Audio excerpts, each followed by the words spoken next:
ప్రభుత్వం దేవాలయాలకు మఠాలకు చాలా ప్రాధాన్యతను ఇస్తుందని గాంధీ రోడ్లోని హతీరాంజీ మఠం భవనంను పూర్తిగా కూల్చివేస్తామన్నది అపోహ అని తిరుపతి జిల్లా కలెక్టర్ డాక్టర్ ఎస్ వెంకటేశ్వర్ తెలిపారు.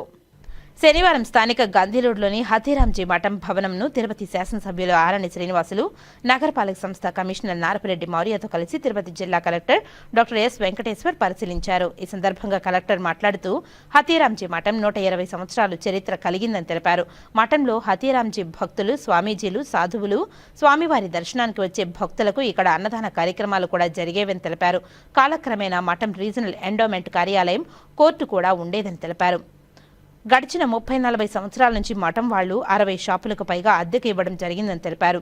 ఈ భవనం దగ్గర మెయింటెనెన్స్ సరిగ్గా లేకపోవడం వలన కాలక్రమేణా భవనం శిథిలావస్థకు చేరిందని, మొదటి అంతస్తులో కొన్ని చోట్ల పగుళ్లు, కుంగిపోవడం జరిగిందని తెలిపారు. దీన్ని 7 సంవత్సరాల నుంచి మున్సిపల్ కార్పొరేషన్ వాళ్లు తరచుగా పరిశీలించడం జరిగిందని, ప్రాణ నష్టం జరిగే అవకాశం ఉంది కాబట్టి మఠం వాళ్లు దేవాదాయ శాఖ వారికి లేఖ రాయడం జరిగిందని, అనంతరం ఐఐటి నిపుణులు భవనాన్ని పరిశీలించి రిపోర్టు మేరకు మఠంలోని పగుళ్లు, కుంగిపోయిన ప్రదేశాలను చూడడం ఖచ్చితంగా ప్రాణ నష్టం జరిగే అవకాశం ఉందని ఐఐటి నిపుణులు తెలపడం జరిగిందని తెలిపారు. హతీరాంజీ మఠం భవనాన్ని పూర్తిగా కూల్చివేస్తామన్నది అపోహ మాత్రమేనని, కొన్ని చోట్ల పగుళ్లు, కుంగిపోవడం వల్ల భవనం శిథిలావస్థకు చేరడం జరిగిందని తెలిపారు. ఎవరికి ప్రాణ నష్టం జరగకూడదనే ప్రభుత్వం యొక్క ముఖ్య ఉద్దేశమని తెలిపారు. ఈ మఠం బంజారా కమిటీకి సెంటిమెంట్తో కూడుకున్నదని, వారి మనోభావాలను దెబ్బతీసే అవకాశం ఉండదని తెలిపారు.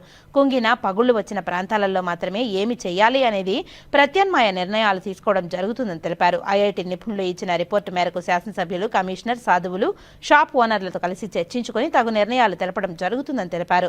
ప్రభుత్వానికి కూడా దేవాలయాలకు, మఠాలకు చాలా ప్రాధాన్యత ఇస్తుందని, అలాగే ప్రాణ నష్టం జరగకుండా చూడడం మా బాధ్యత అని తెలిపారు. అనంతరం శాసనసభ్యులు మాట్లాడుతూ హతీరాంజీ మఠంను భక్తులకు విస్తీర్ణమైన ప్రదేశంలో నివాసం ఉండి భోజనాలు చేసి కాలినడకన తిరుమలకు వెళ్లడం ఆనవాయితీ వచ్చేదిగా తెలిపారు. హతీరాంజీ మఠం పురాతనమైనదని, భక్తుల మనోభావాలు దెబ్బతినకుండా భక్తులకు ఇక్కడ ఉన్నటువంటి దుకాణాలు వారికి ప్రమాదం జరగకుండా చూడాలని అధికారులకు ప్రభుత్వం ఆదేశించిందని తెలిపారు. అందులో భాగంగానే జిల్లా కలెక్టర్, నగరపాలక సంస్థ కమిషనర్తో కలిసి ఇక్కడ పరిస్థితులను పరిశీలించడం జరిగిందని తెలిపారు. ఐఐటి నిపుణుల నివేదిక ఇచ్చారని, వారు సూచనలు, సలహాలు ఇవ్వడం జరిగిందని తెలిపారు.